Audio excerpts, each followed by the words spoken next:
My wife and I recently went to the Carillon Historical Park just south of Dayton, Ohio. There are 65 acres of things to do and see, not to mention several really good restaurants, the first of which is Culp'c Cafe. Inside, you'll find the traditional tables and chairs, but you can also choose to eat at the soda fountain or inside a trolley car. I think it's safe to say that this video will have a tracked or railroad theme, but don't forget that Dayton is also home to the Wright Brothers.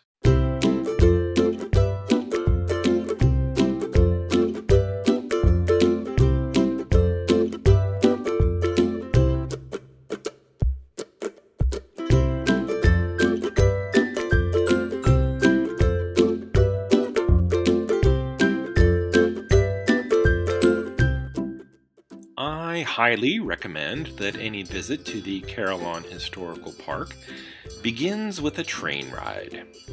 This will give you an overview of the exhibits and displays before you start walking around. In the first video, I only showed these buildings from the outside, but the really cool stuff is indoors.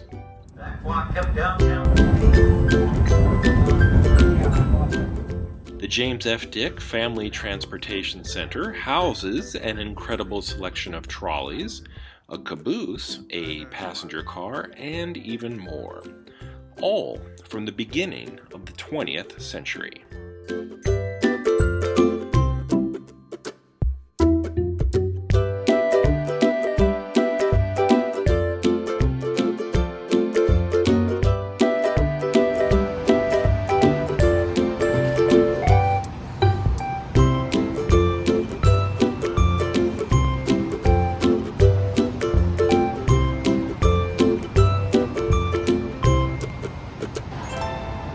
I can't demonstrate it to you, but if you look closely at the seatbacks of this trolley, you'll notice that they can be flipped over.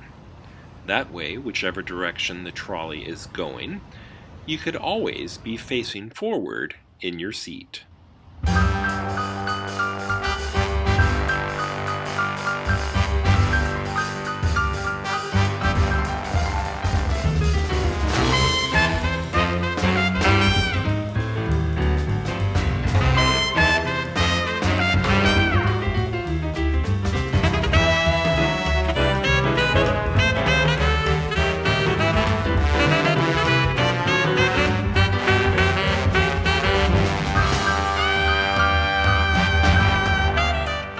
Trolleys with open sides are fine during nice weather, but what if it's raining or cold and snowy?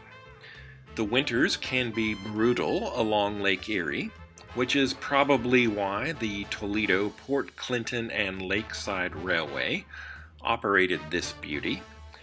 Check out the stained glass, and inside, look at the incredible oak woodwork.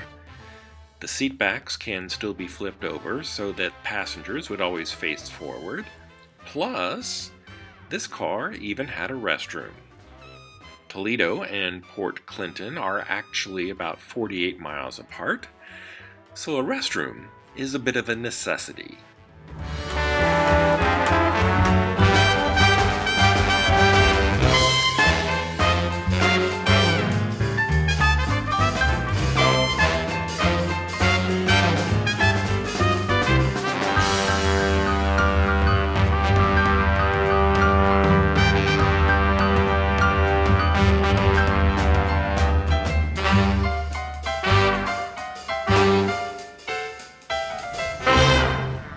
Thing that stands out to you that seems weird. This area right here. There's a door, right? Is it a bathroom? I don't know. There's actually a hole in the floor and the window open, so I bet yes. But it closes up, and then the lock is on the outside. So somebody could just like throw someone in there and then lock it, and they wouldn't hear that go go go train or whatever. Hopper.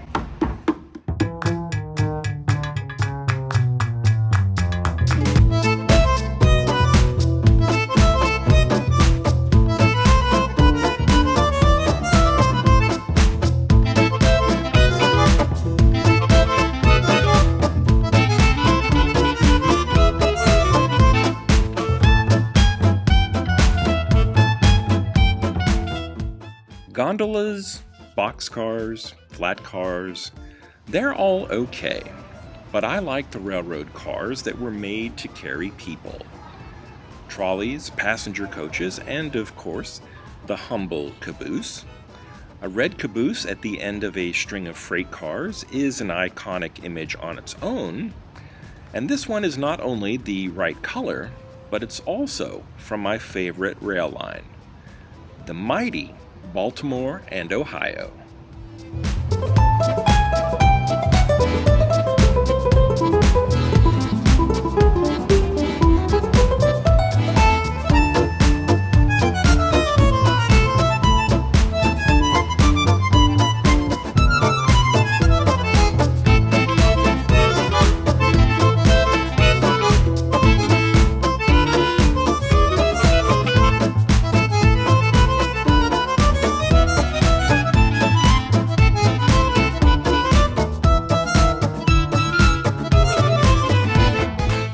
It's hard for me to imagine a time when labor costs were so low that it made sense to have living quarters on board a freight train, but it is a fairly nostalgic or even romantic notion. The conditions here make it look like a fairly nice way to spend a few days at work.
Think back to when you saw James Cameron's Titanic for the very first time.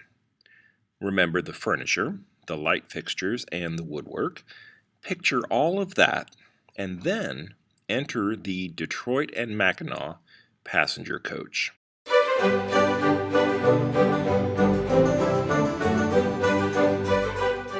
Several of the earlier trolleys had quarter-sawn oak panels, but this is something a level or two above.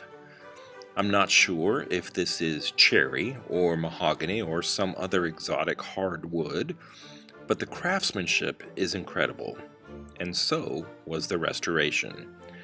There's no way that these are the original finishes after 120 years. Everything here must have been stripped down to its bare bones before being redone. It looks brand new, and it looks perfect. Incredible.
This definitely makes me think of the first-class sections of an ocean liner, but maybe even more than that, I'm picturing the Orient Express from the Agatha Christie novel. It's like stepping back in time or being part of something that was really special more than a century ago.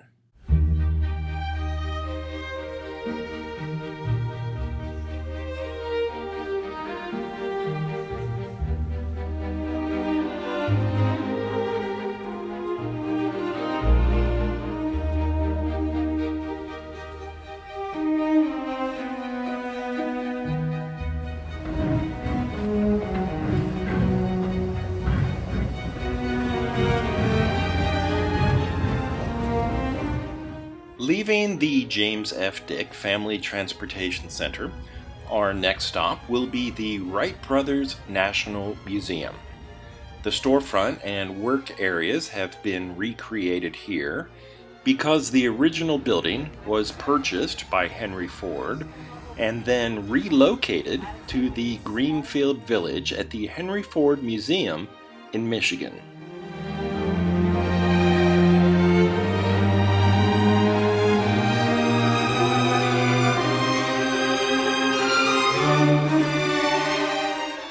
Many of the Wright Brothers power tools were run from a belt and pulley system.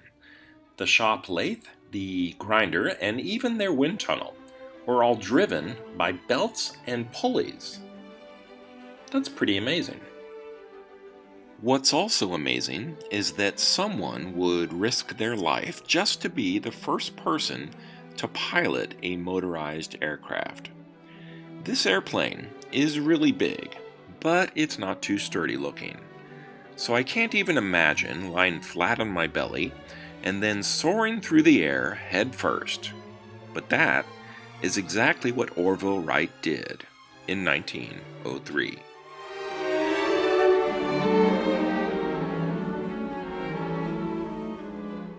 There are so many freestanding buildings at the Carillon Historical Park, and each has their own uniquely themed display inside.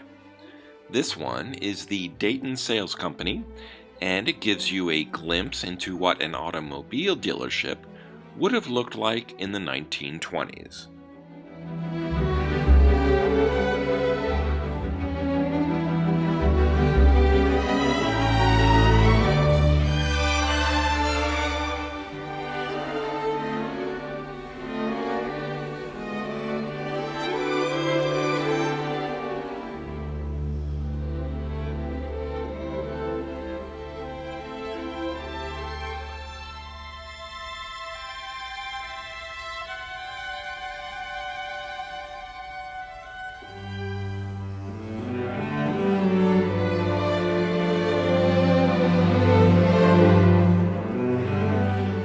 Susan and I arrived around 2 in the afternoon, and in the blink of an eye, it was now almost closing time. We had only 10 minutes to explore the Heritage Center of Dayton Manufacturing and Entrepreneurship. This large collection of displays highlights local Dayton businesses and also houses a small Lionel layout. And in the back, there's even a carousel.